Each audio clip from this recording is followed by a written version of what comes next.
Hello, नमस्कार. कसे आहात सर्वजण? मस्त आहात ना? मस्तच राहा सर्वांना. सर्वप्रथम श्री स्वामी समर्थ. तर तुम्हा सर्वांना आजचा दिवस खूप छान आनंदाचा आणि आरोग्यदायी जावो.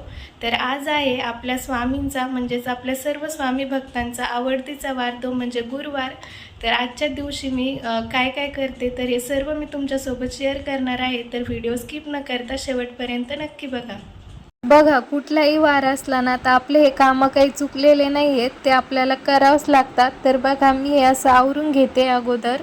तर बघा, आपले सोफ्याचे कवर, आपला अंथरूण म्हणा, बिछाना, तो असं झाडून घ्या किंवा झटकून घ्या. कारण आपण बसतो, उठतो, झोपतो तर आपला आळस काही प्रमाणात त्यावरती चिटकलेला असतो. त्यामुळे सकाळी सकाळी असं व्यवस्थित झटकून लावायचं. आणि त्यानंतर बघा, मी झाडून काढते. तर तुम्ही म्हणाल तुम्ही गुरुवारचं झाडून आणि फरची पुसता का? तर फरची नाही पुसत मी, पण झाडून काढते. कारण खूप धूळ आणि कचरा झालेला असतो. कचऱ्यामध्ये तर मला तरी पूजा करायला चांगलं नाही वाटत, त्यामुळे मग मी झाडून काढते. असं म्हणतात की गुरुवारच्या दिवशी कचरा जर बाहेर काढला तर लक्ष्मी जाते, पण मला तरी नाही वाटत की जिथे कचरा अस्वच्छता असेल तिथे लक्ष्मी थांबत असेल. त्यामुळे मी झाडून तर काढतेच गुरुवारच्या दिवशी सुद्धा. आणि त्यानंतर बघा, मी उंबरठ्यावरती लेपन करायचं आहे. तर उंबरठा अगोदर स्वच्छ कपड्याने पुसून घेतला. तर अगोदर उंबरठ्यावरती मी हळदीचं लेपन करून घेते. कारण आपली उरलेली कामं होईपर्यंत लेपन छानपैकी सुकतं. आणि मला एकदम घट्ट लेपन आवडतं.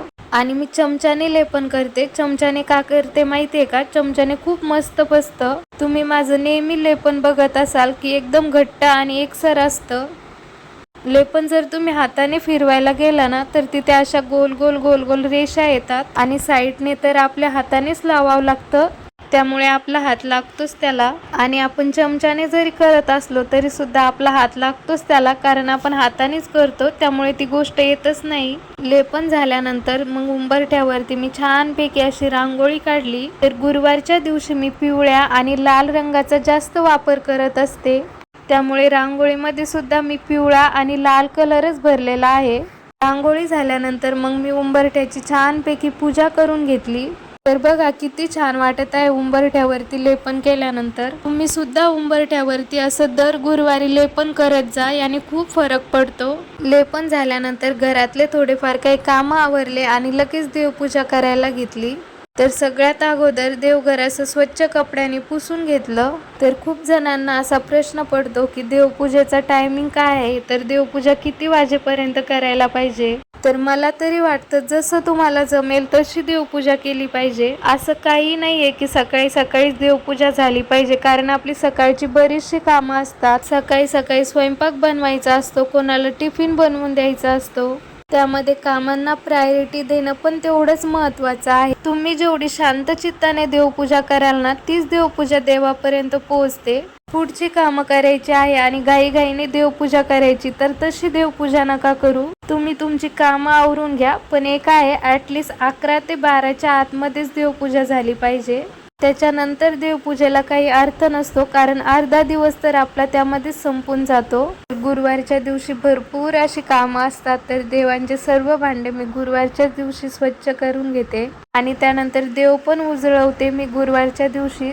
आणि हे स्वामींचा, साईबाबांचा जो फोटो आहे लक्ष्मीचा, ते मी गुरुवारच्या दिवशीच पाण्याने पुसून काढते, तर रोज रोज नाही काढत. तर बघा, अशा प्रकारे मी सर्व देवांना आंघोळ घातली. त्यानंतर कोरड्या कपड्याने पुसून घेतलं, अष्टगंध लावला. जे पुरुष देव आहेत त्यांना मी अष्टगंध लावते आणि ज्या स्त्री देवता आहेत त्यांना मी हळदी कुंकू लावते. आणि हा मंगल कलश मी मंगळवारीच बदलते. आणि रोज मग मी त्यावरती थोडंसं पाणी टाकते नारळावरती आणि रोजचं हळदी कुंकू लावते.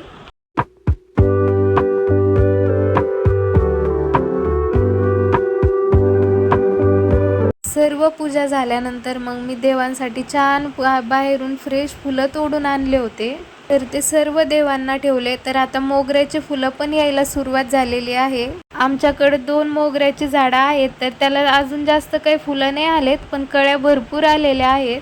तर थोड्याच दिवसामध्ये त्याची पण छान फुलं येतील देवांसाठी. पूजा झाल्यानंतर मग मी देवांना अगरबत्ती लावली, दर्शन घेतलं आणि आपल्या स्वामी महाराजांना असा मुजरा केला. तर खरंच गुरुवार असला की खूप छान वाटतं. असं वाटतं आज काहीतरी सणच आहे असं वाटतं. मला तरी वाटतं की सर्व स्वामी भक्तांनाच असं वाटत असेल. तर बघा अशी छानपैकी माझी गुरुवारची पूजा झालेली आहे. अशी छान पूजा झाली की पूजेसमोरून नजरच हटत नाही.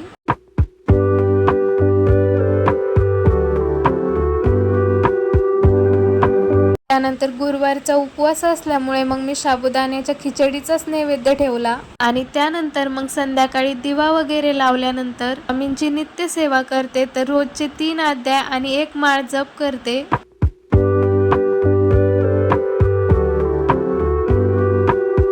स्वामींची नित्य सेवा झाल्यानंतर मग मी दर गुरुवारी आपल्या स्वामी महाराजांची आणि साईबाबांची आरती घेते. तर खरंच ह्या गोष्टी केल्याने आपल्या आयुष्यामध्ये खूप फरक पडतो. तर असा असतो माझा गुरुवारचा दिवस. व्हिडिओ जर आवडला असेल तर व्हिडिओला लाईक करा, शेअर करा आणि चॅनलला सबस्क्राईब करा.